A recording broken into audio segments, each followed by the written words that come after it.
paldies. Nē, nu tiešām fantastisks ir tas jūsu Marķis, ja. Un cik burvīgas sirdītes, gluži kā dzīvas.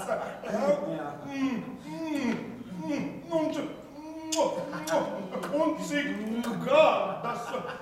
Jā, mans saimnieks ir ne tikai izslavēts režisors, bet arī brīnišķīgs pavārs. Jā. Fantastisks cilvēks ir tas jūsu Marķis Baraks. Karabas atļaušos. Jā, tas pats, jā. Jā, bet tas vēl nav gluži viss, jūsu augstība. Ko nozīmē nav gluži viss? Jūsu augstība.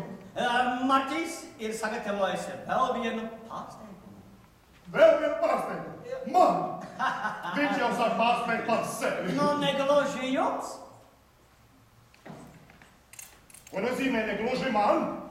Nākošo pārsteigumu Marķis ir sagatavojis, kā viņš pats saka, visas karaļvalsts skaistākajam zietam.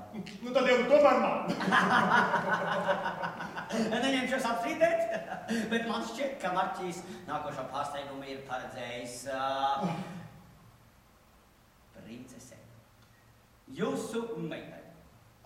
Vai tad man ir meita? Ak, jā, pareizi, man taču ir meita, jā. Bet kur viņa ir? Es tūlīt viņu pasaukšu. Princesīt!